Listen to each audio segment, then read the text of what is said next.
Nous nous retrouvons pour cette troisième partie de vidéo consacrée au grand cycle astrologique des krachs boursiers. Donc on s'était arrêté au système de John Law, qui comme vous avez pu le constater a vite tourné court et s'est soldé par un énorme crash. Et on se retrouve quelques années plus tard, en 1873. Donc vous vous souvenez, on en avait parlé, c'est à ce moment-là que est apparu le mot krach, puisque le krach boursier donc, de Vienne aura eu un retentissement mondial. Et vous allez le voir d'ailleurs en termes de cycle astrologique, cycle planétaire, ça se solde justement par certaines caractéristiques qu'on retrouve aujourd'hui à notre époque. On va en parler tout à l'heure en regardant nos cartes du ciel. Avant ça, donc un petit mot quand même sur le contexte historique. Alors il y a plusieurs éléments, donc on nous parle de l'unification de l'Allemagne, donc en 1871, qui aurait favorisé en fait un grand boom économique, mais derrière en fait des banques qui n'ont pas suivi, qui sont énormément concurrentielles sur un marché concurrentiel, et donc il y a une baisse des profits bancaires et les actionnaires en fait inquiets demandent le remboursement donc aux banques qui ne peuvent pas suivre, qui sont en cessation de paiement, et donc on retrouve ce crash donc par rapport aux dates, on nous parle de la date du 12 février 1873, et il y a une autre date aussi qui correspond au 9 mai 1873, donc là qui correspond aussi au grand boom immobilier, puisque l'Autriche voulait à cette époque redorer son blason suite à différentes défaites sur le plan militaire, et donc ils avaient convié un petit peu tout le beau monde autour de l'exposition universelle, donc qui se tenait justement à Vienne, et il y avait eu... en fait, en tout cas, les autorités autrichiennes ont cru que il y avait une belle croissance, justement, un bon boom économique. Et en fait, celui-ci s'était construit sur de la spéculation immobilière. Donc là, on retrouve l'immobilier. Donc c'est quelque chose qui était effectivement fragile. Et puis, le 9 mai, donc marquera un réveil brutal et la bourse en fait perd 30% de sa valeur. Donc on va regarder ce que ça donne tout de suite sur le plan astral. Alors, avant de parler des cycles, donc j'ai établi effectivement la carte du ciel, donc ce 9 mai, j'ai pris cette date-là, 9 mai 1873. Donc, sur le plan numérologique, qu'on prenne la date du 12 février 1873, donc on retrouve en fait la somme de 33, donc qui fait 6, donc qui fait référence dans le tarot de Marseille à l'amoureux, donc c'est une carte vénusienne de choix, de points d'équilibre et de déséquilibre. Donc on retrouve 33, encore une fois, un maître nombre. Et si on prend la date du 9 mai 1873, la somme fait à nouveau 33, et donc il fait 6. Et on retrouve encore un maître nombre. À noter également que si on fait 12 plus 2, donc ça fait 14, et 9 plus 5, ça fait également 14. Le 5 aussi, ça symbolise aussi le changement, le revirement, et moi je l'assimile beaucoup à Uranus, finalement. Enfin voilà, donc tout ça pour vous dire qu'on retrouve à chaque fois, depuis le début, les maîtres nombres qui sont impliqués, donc ça nous donne déjà des indications. Ensuite, sur le plan astral, là on retrouve à nouveau toujours notre fil rouge, Jupiter-Uranus, mais cette fois-ci il n'est pas en balance, il est dans le signe du lion. Et on remarque bien entendu un amas planétaire, puisqu'on nous parle de krach immobilier, et là on retrouve bien le taureau, signe de l'immobilier, d'ailleurs avec une tête du dragon, symbole de destin, à côté bien sûr du Soleil, Pluton, une planète hautement financière, Vénus, la planète de la monnaie. Et donc on retrouve d'autres cycles, surtout, alors ce qu'il faut retenir, c'est l'implication des signes fixes, encore une fois, donc ça c'est très important à retenir pour notre époque. Donc on a le cycle Saturne-Uranus, qu'on avait aussi précédemment, on a le cycle Saturne, Pluton, alors en fait, pas en degrés, mais en fait, on estime qu'à partir du moment où Pluton est en taureau et Saturne en verseau, donc ce sont deux signes qui sont en dissonance, en fait, qui ne sont pas dans le même élément. Donc c'est vrai qu'il y a un écart en degrés, mais voilà, on peut considérer qu'ils forment un cycle, Saturne-Pluton. Donc là, on le retrouvait aussi précédemment. On a Saturne-Neptune avec cette conjonction à Mercure. On a Mars donc dans le signe du Scorpion, donc qui fait le déclencheur, Mars-Uranus, Mars-Saturne. En fait, vous voyez bien qu'il y a toute une série, d'ailleurs on le voit très bien sur cette carte-là, des lignes très rouges, très marquées, donc qui montrent bien justement tout ce maillage de dissonance, donc qui explique justement ce crash. Alors ce qu'on peut remarquer, bien entendu, c'est la nouveauté, on nous a dit dans les documents historiques que ce crash avait un retentissement mondial. Donc là, c'est une nouveauté par rapport au crash précédent. Et là, on le retrouve justement par le cycle Uranus-Pluton. Hein. D'accord? Uranus en Lion et Pluton en Taureau. Là, encore une fois, comme tout à l'heure, hein, comme Saturne et Pluton en Taureau, hein, Verseau, Taureau, Lion, Taureau. Donc là, c'est la même chose, hein, même s'il n'y a pas les degrés exacts, etc. Mais voilà, il y a quand même la formation hein, de ce grand cycle hein, de la crise qu'on retrouve à notre époque. On l'a retrouvé dans le crash de 2008, mais également, bien entendu, avant, vous allez le voir, en 1929. Et puis, très certainement, prochainement, donc c'est là aussi l'objet de notre discussion. Donc c'était important de le signaler. Ce qu'il faut retenir également hein, par rapport au crash précédent, c'est qu'il s'en est suivi une grande dépression quand même qui a duré jusqu'en 1896. Et donc là, on se retrouve en fait dans le prolongement par un autre crash qui aura lieu en 1882. Donc c'est le crash de l'Union Générale. Et donc effectivement, c'est un petit peu dans le prolongement du crash précédent. Donc il a eu lieu entre le 18 et le 19 janvier 1882.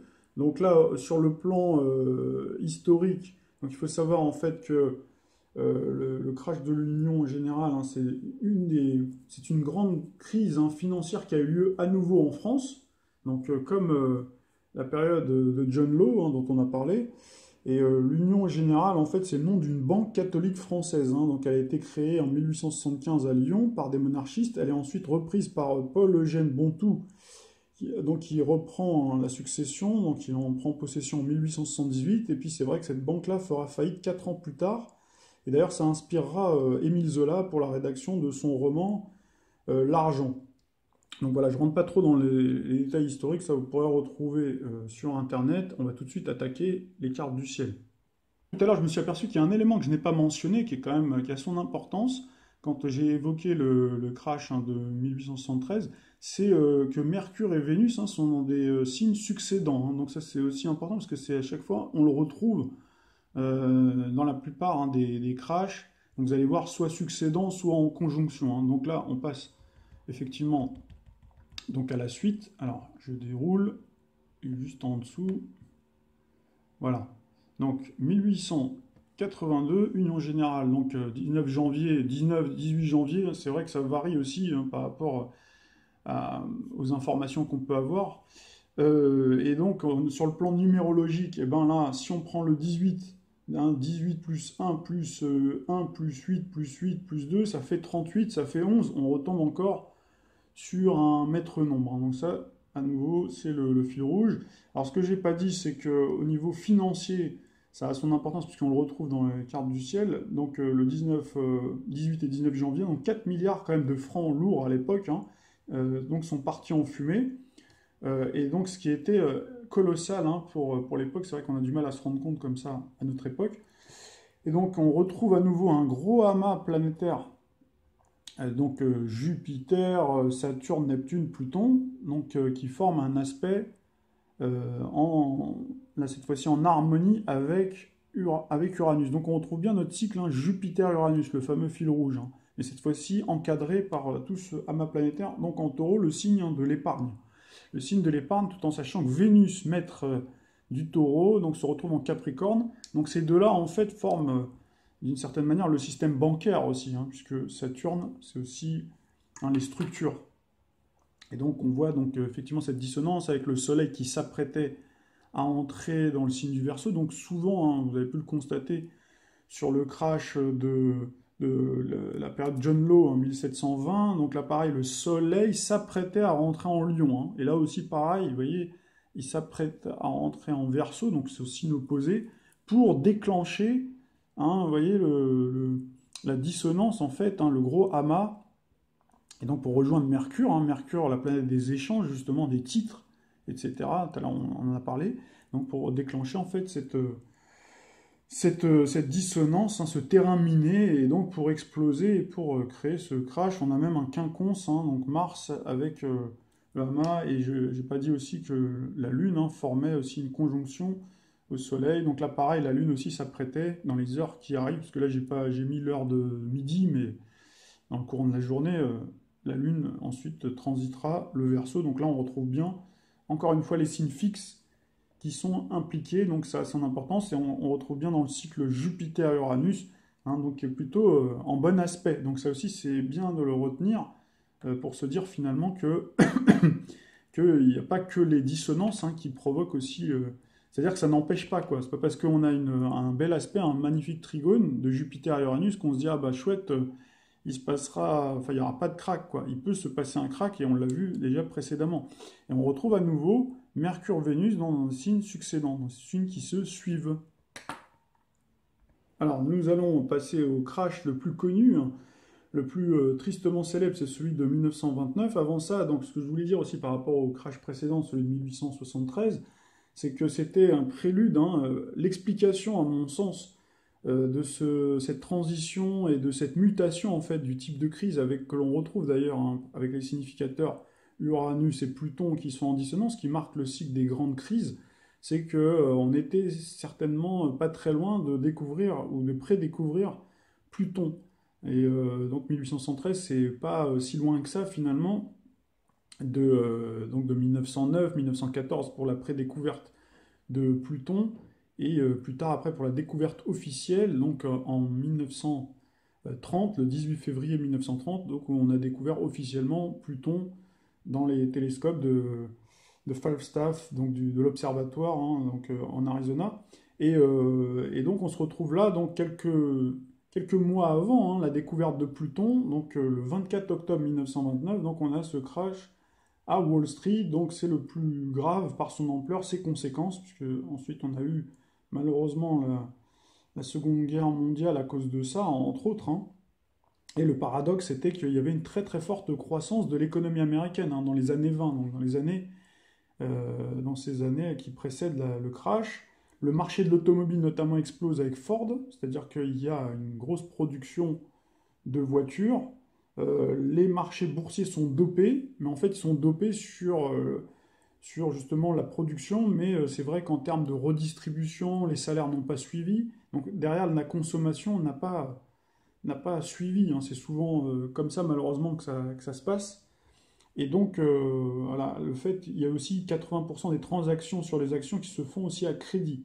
Donc ça rendait forcément très risqué. Donc là, on retrouve déjà les dettes, hein, les grosses dettes. Donc 80%, c'est énorme.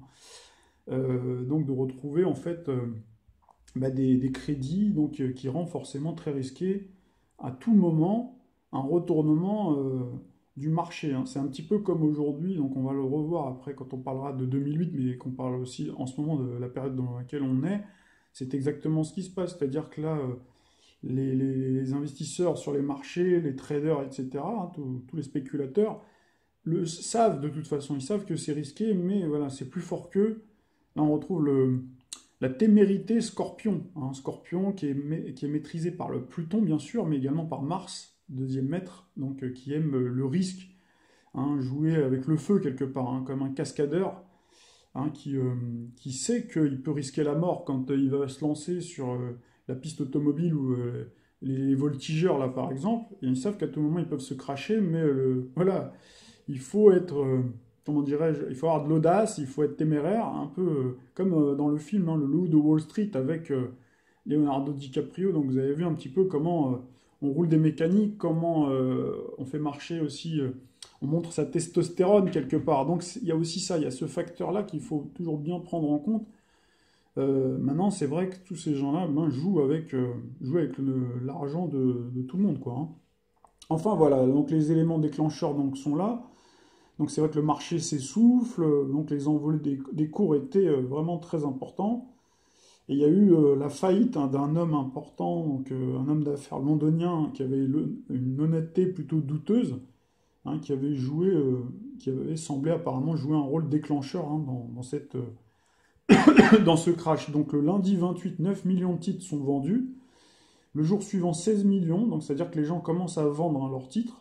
Donc là, on a déjà des indices. Et puis tout bascule hein, ce 24 octobre, donc avec l'indice du Dow Jones qui perd sa valeur qui perd 22% en début de séance, se redresse, et puis ensuite après replonge, hein, donc à 13%, 12% le 29, et ce fameux jeudi noir, donc il y aurait eu 6 millions d'actions qui ont été mises en vente, donc ça a été du jamais vu, et tout au long de la matinée, les prix se sont effondrés, donc selon un journaliste présent à l'époque, hein, il disait qu'il voyait dans les regards l'incrédulité horrifiée, et il y a eu à l'époque de nombreux suicides, hein. À midi, on comptait déjà 11 suicides. Donc c'est pour ça qu'on a parlé aussi de... Quand on parle de dépression, c'est pas juste un vain mot, mais c'est également donc la réalité, hein. Donc voilà, hein. Donc forcément derrière, après, les conséquences ont été catastrophiques. Alors je vois que comme je filme avec un téléphone portable, alors voilà, j'espère que la caméra va pas s'arrêter, parce que je viens de voir que j'ai eu un appel. Et la dernière fois, ça m'avait joué ce tour-là, et du coup, j'ai dû recommencer, ou une autre fois, j'ai dû après vous refaire une autre vidéo, donc c'est dommage, ça fait un peu décousu, mais voilà, apparemment ça continue, donc tant mieux. Donc voilà, en tout cas, forcément, cette crise, c'est un peu comme quand on voit un accident sur le bas-côté de la route, hein, vous avez vu que les gens freinent, et d'ailleurs ça crée des embouteillages, et ben là c'est pareil, ça a freiné un petit peu les ardeurs pendant quelques temps, hein, des spéculateurs, etc., puisque la crise elle a été mondiale. Donc il y a eu forcément malheureusement une très haute montée du chômage, la montée après derrière, puisque la crise a été exportée, hein, en Europe. Et d'ailleurs, c'est là où il faut regarder les éléments historiques et revoir, hein, toute la pléiade de vidéos qu'on avait faites sur Pluton pour expliquer comment en fait, hein, Pluton, les États-Unis en tout cas se sont servis de la crise, en tout cas une certaine élite, pour déstabiliser l'Europe, pour prendre sa place avec cette guerre-là, mais même celle la précédente, hein, pour justement concurrencer et complètement mettre à genoux l'Europe, hein. Et donc aujourd'hui, on n'en est toujours pas sorti, il y a toujours cette élite-là qui procède de la même façon, donc, et qui utilise le monde de la finance, finalement, pour mettre à genoux les peuples, et puis après que ils se mettent sur la figure, quoi. Voilà. Sauf que chaque fois, il y a des éléments qui varient d'une époque à une autre. Là, c'était les nazis, c'était voilà, les victimes, c'était les tziganes, les juifs, etc. Et puis là, à notre époque, c'est autre chose.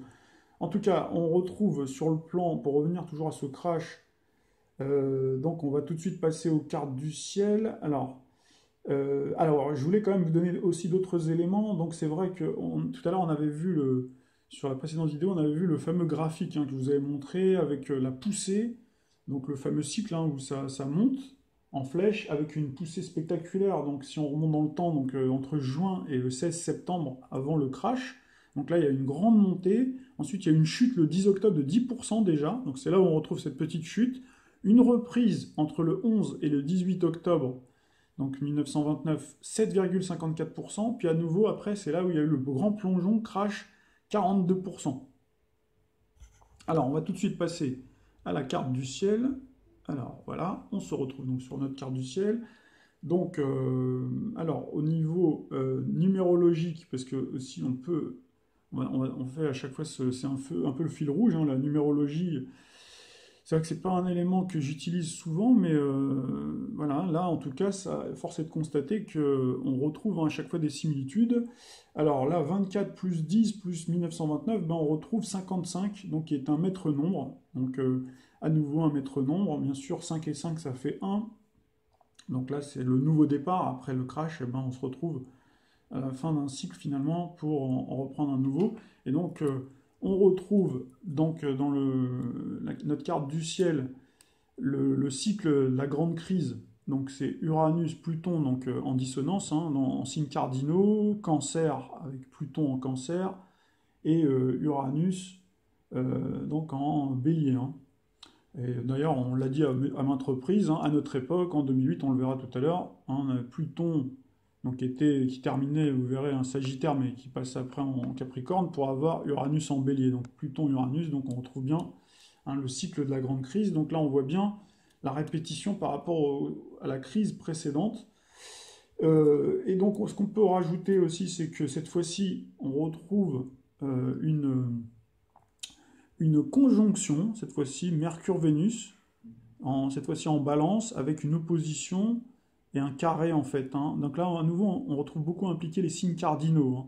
Balance, Mercure-Vénus, Uranus face à Uranus, donc, et puis également qui active donc Pluton, hein, Pluton en Cancer, hein. Donc ça, c'est déjà quelque chose de remarquable. La Lune, bien sûr, le jour du crash, elle est en Cancer. Elle aurait très bien pu être, pourquoi pas, en Bélier ou en Balance, hein, ou également en Capricorne. C'était pareil, parce que de toute façon, ça venait activer justement ce terrain miné, donc Pluton-Uranus, hein, de la grande crise. Et puis avec Vénus-Mercure également.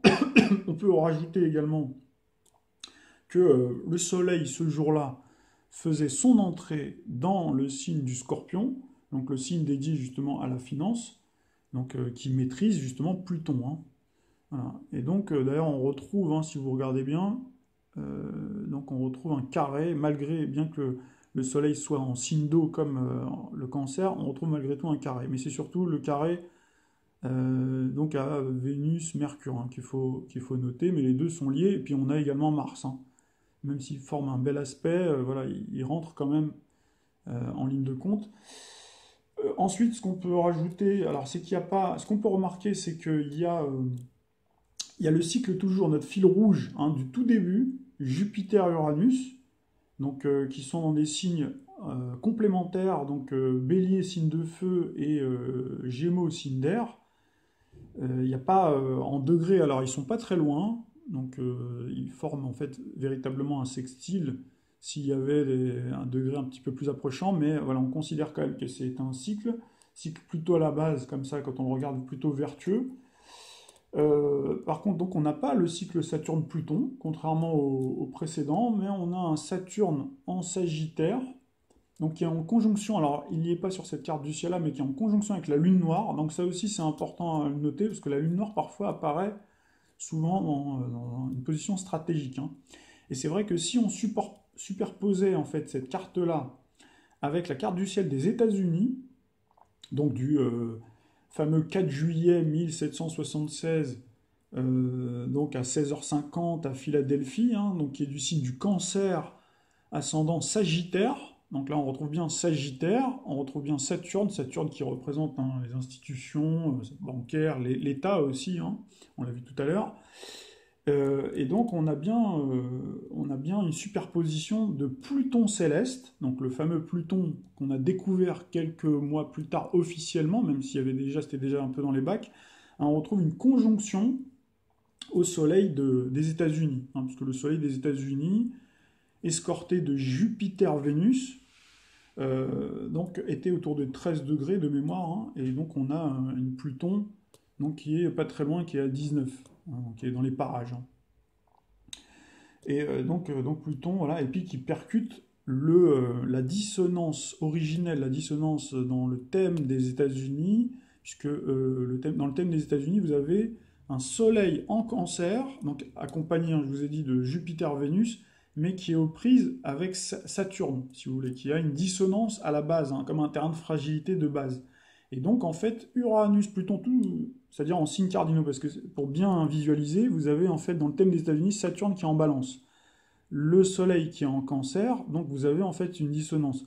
Et en fait, en éléments célestes, vous avez tout ce amas là, Uranus, Pluton, et puis les astres aussi, Vénus, Mercure, hein, qui prennent en sandwich, hein, donc justement ces éléments, le point névralgique, hein, du thème des États-Unis. Voilà. Et puis il y en a il y a un deuxième aspect, donc ça c'est intéressant à retenir, puisque vous allez voir qu'on retrouve en fait des grandes similitudes sur l'année 2015. D'ailleurs, c'est ce qui m'avait conduit à penser qu'en 2015, on aurait une crise telle comme le crash de 29. Et donc l'explication que j'avais donnée, alors c'est mon explication, vaut ce qu'elle vaut, c'est justement que Pluton n'est plus en Cancer, le signe de l'enfance, mais qu'il a pris de la maturité et qu'il contrôle beaucoup mieux les opérations, qu'il est beaucoup plus capable en fait de contrôler, de retenir comme quelqu'un qui retient. Je vous avais pris l'exemple du bouchon de champagne, hein, comme s'il y avait une pression, mais qu'on est capable de maîtriser cette pression grâce aussi aux nouveaux moyens technologiques, etc., qui ont avancé, donc qui permettent en fait de contrôler aujourd'hui la crise, de savoir ce qu'il faut faire, quels sont les mécanismes qu'il faut employer, etc., pour provoquer un crash que peut-être à l'époque il y avait déjà, hein, mais on va dire qu'ils jouaient peut-être les apprentis sorciers, quoi, les grandes banques, hein. Parce que vous verrez, si vous regardez bien dans l'histoire, je sais plus c'était à quelle époque, je crois que c'est soit 1873 ou peut-être un peu avant, lors de la crise de John Law, mais vous verrez qu'il y avait déjà les banquiers, certains grands banquiers qu'on a aujourd'hui, hein, quand je dis grands banquiers, c'est Rothschild, etc., hein, toutes ces grandes familles-là, et ben déjà ils jouaient les troubles faits, hein, déjà, vous voyez, donc bien sûr, ils ont une grande expertise, hein, dans le domaine financier, donc voilà, donc on retrouve en fait ces éléments-là. Donc sur le plan astrologique encore, ce qu'on peut rajouter aussi, c'est cette fois-ci les aimants en signes mutables aussi, hein, puisqu'on a Jupiter, euh, Jupiter, alors Saturne, hein, qui sont en opposition, même s'ils ne sont pas avec une opposition en degrés, mais ils sont quand même dans des signes opposés. Et ce qui est intéressant à remarquer, c'est que dans le thème des États-Unis, on a le descendant, donc le descendant qui est encadré, qui est en tout cas où on voit la valorisation de Mars et Uranus. Donc Mars-Uranus, c'est des astres en fait de la guerre, hein. Mars, c'est la planète de la guerre avec Uranus, hein, c'est la planète de conquête, hein, d'espace de liberté. Et on retrouve bien là ici Jupiter, hein, donc qui explique que comment dirais-je, la crise se soit exportée aussi ailleurs, hein. Jupiter, comme vous l'avez vu tout à l'heure, c'est la planète de l'exportation, hein. Je crois que je l'ai dit dans l'explication tout à l'heure, hein. Et donc, le descendant, c'est les partenaires d'affaires. Partenaires d'affaires, donc là on retrouve bien, hein, Jupiter, maître du Sagittaire, le Sagittaire, le signe de l'étranger, donc on exporte, hein, exportation de la crise vers ses partenaires, mais avec un acte de guerre derrière, hein. Mars, Uranus, la guerre, c'est une offensive, donc on renvoie la patate chaude, hein, en Europe, hein. Bien entendu, ça ne veut pas dire qu'aux États-Unis ils étaient débarrassés, quoi. Mais voilà, c'est une exportation, donc là sur le plan mondial, donc là on retrouve bien l'aspect mondialisation, et puis aussi on peut rajouter l'autre élément, hein, c'est Neptune aussi, hein. Dans le thème des États-Unis, Neptune, hein, la planète des océans, qui donne une dimension aussi supérieure, hein, qui est au milieu du ciel, hein, des États-Unis. Donc là, on retrouve bien la percussion en signe mutable, puisque les États-Unis l'ont en vierge, hein, ils ont Neptune en vierge. Donc là, vous avez encore une fois Saturne, Jupiter, donc qui percutent, hein, le milieu du ciel des États-Unis, donc qui sont eux-mêmes victimes, hein. La victimisation donc par Neptune, hein, le pays est victime. Donc les premiers touchés, c'est la plèbe.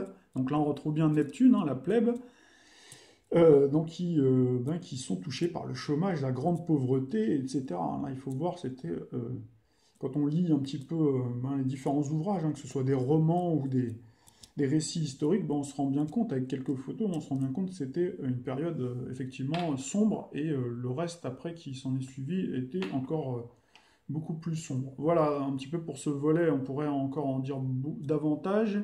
Je sais qu'il y a plein de reportages, de choses comme ça que vous pouvez retrouver sur Internet. On va passer tout de suite au crash suivant, en espérant que ma caméra ne va pas me faire un coup tordu, pour que vous puissiez bien voir les images, parce que là ce sera difficile si vous ne voyez pas les images. Alors on passe tout de suite au crash du 19 octobre, hein, 1987. Donc on a appelé le lundi noir, donc en référence justement au jeudi noir, donc de Wall Street, 1929. Alors en fait c'est le premier crash de l'ère informatique, hein, donc qui révélera l'interdépendance des marchés financiers mondiaux, puisque là on commence à voir justement l'interconnexion, hein, des marchés. Et donc, c'est à la suite en fait d'un déficit commercial important et d'un relèvement des taux directeurs. Alors ça, c'est bien, hein, c'est important en fait de l'avoir en tête, hein. Le relèvement à chaque fois des taux, souvent, c'est un signe annonciateur, hein, d'un futur prochain crack, hein, dans les années, les mois, voire les années plutôt qui arrivent, hein. Et donc, le Dow Jones avait perdu donc 22,6% en une journée, et puis les autres places boursières ont chuté également. Et donc, on va passer tout de suite à la carte du ciel. Alors, on pourrait parler quand même des valeurs aussi, c'est pareil. On a toujours cette montée hein, jusqu'au 25 août 1987, donc quelques mois avant, il y avait des montées. Ensuite, une petite chute hein, jusqu'au 5 octobre. Donc, du 25 août jusqu'au 5 octobre. Donc, il y a eu quand même une chute de 7,79%. Ensuite, une remontée. Donc là, on retrouve bien hein, le graphique que je vous ai montré tout à l'heure, la remontée donc, qui s'est faite à 5,65, et puis ensuite la chute, hein, le crash, le 19. Hein. Alors donc j'ai établi la carte du ciel, donc 19 octobre, lundi 19 octobre 1987, à New York. Donc au niveau numérologique, hein, là on retrouve à nouveau un maître nombre, puisque si on fait l'addition, du, donc du 19 plus 10, hein, ça fait 29, donc déjà qui fait 11, puis après vous avez plus 1, plus 9, plus 8, plus 87, ça fait 54. Euh, alors, en fait, là on retrouve 54 qui est, vous voyez, 54 c'est pas un métronome, ça fait 9, hein, donc c'est la fin d'un cycle, mais à un jour près, donc là c'est ce que je vous expliquais tout à l'heure, hein, comme tout à l'heure pour la crise de l'Union Générale, hein, 19, 18, à un jour près, on retrouve un métronome, hein, 55. Vous voyez, comme en 1929. Donc ça veut dire que là, si on prenait la date du 20, ben, on passait à 55, donc là on retrouve un métronome. Hein. Voilà, c'est quelque chose qu'il faut garder en tête. Hein. C'est comme on retrouve des similitudes par rapport au niveau astrologique, puisque vous avez vu qu'avec le Soleil, hein, c'est pas parce qu'il est impliqué tout de suite dans le signe que voilà, il y a l'événement. Hein, le Soleil, comme je l'ai dit tout à l'heure, il révèle ce qui est en gestation, mais souvent c'est un petit peu avant l'entrée que les choses se passent. C'est la même chose d'ailleurs pour les transsaturniennes ou les planètes semi-lentes. Hein. Parfois les choses peuvent se produire un petit peu avant. On aura peut-être l'occasion un jour d'en parler. Ça peut faire l'objet d'un débat ou d'une discussion beaucoup plus approfondie. Mais c'est aussi pour ça parfois qu'il peut y avoir des décalages dans les prévisions, etc. Hein. C'est pas toujours parce que ce sont quand même des énergies aussi. Hein. Donc voilà, nous c'est vrai qu'on essaye toujours de regarder les degrés, etc. Mais voilà, moi je me suis, en tout cas, ma pratique m'a conduit à avoir cette approche-là, de pas toujours, de bien entendu, regarder les degrés, mais pas non plus de me focaliser tout le temps là-dessus, sinon, en fait, ben, ça nous met finalement dedans, quoi. Il faut alterner entre les deux pour essayer de tomber sur quelque chose d'à peu près approchant. En tout cas, quoi qu'il en soit, donc là, on retrouve toujours ben, ce cycle fil rouge Jupiter-Uranus, hein, d'accord? Donc là, a priori, ben, il est vertueux puisqu'on a un magnifique trigone, alors tout en espérant que vous voyez bien la carte, sinon je serai obligé de reprendre l'explication à la vidéo qui arrive là, parce que je vais arrêter et puis reprendre après la quatrième partie. Et puis vous avez cette conjonction, donc Vénus-Mercure, donc vous voyez que là depuis maintenant quelques crashs, hein, on n'a plus Mercure-Vénus en succédant, mais on a une conjonction Mercure-Vénus, et qui plus est là avec Pluton qui est dans son domicile, hein, dans le signe du Scorpion, le signe justement de la finance. Hein. Donc ce qu'on peut remarquer aussi, c'est également la conjonction Saturne-Uranus, hein, donc qui a donné lieu, d'ailleurs à l'époque, hein, aux premières vagues de privatisation. D'ailleurs en France, ça s'est soldé par la privatisation de mémoire, hein, je crois que c'est ça, c'était 1987, on avait TF1 par exemple, la première chaîne de service à la base, hein, qui était un service public, et donc a été privatisé. Donc tout ça aussi, c'est pour bien garder en tête que les vagues de privatisation dont on parle aujourd'hui, elles ont commencé bien avant. Hein. Ce n'était pas l'apanage de notre époque. Hein. Donc voilà, tout ça pour vous dire que tout s'est fait aussi progressivement. Hein, parce que Pluton est un astre hyper lent, hein, comme vous avez pu le constater. 1929, là il est en Scorpion, hein, vous voyez, des années plus tard, et puis là en ce moment on l'a en Capricorne, on est autour des 20 degrés, et il passera dans les 3-4 prochaines années, hein, enfin en 2023, pardon, hein, il passera ensuite en Verseau, on aura l'occasion d'en discuter. Donc voilà un petit peu pour ce point concernant... alors on retrouve bien sûr à chaque fois tous les cycles hein, qu'on a annoncés, Saturne-Uranus on l'a dit, alors là Saturne-Neptune on ne l'a pas par contre. Ce qu'on a par contre, c'est Lune en Vierge, donc ça c'est intéressant aussi à prendre en compte dans le sens où ben, la Lune du jour est venue activer Saturne-Uranus. Hein. Donc là on retrouve bien justement la dissonance, et puis également le Soleil avec l'opposition au bélier à Jupiter, hein.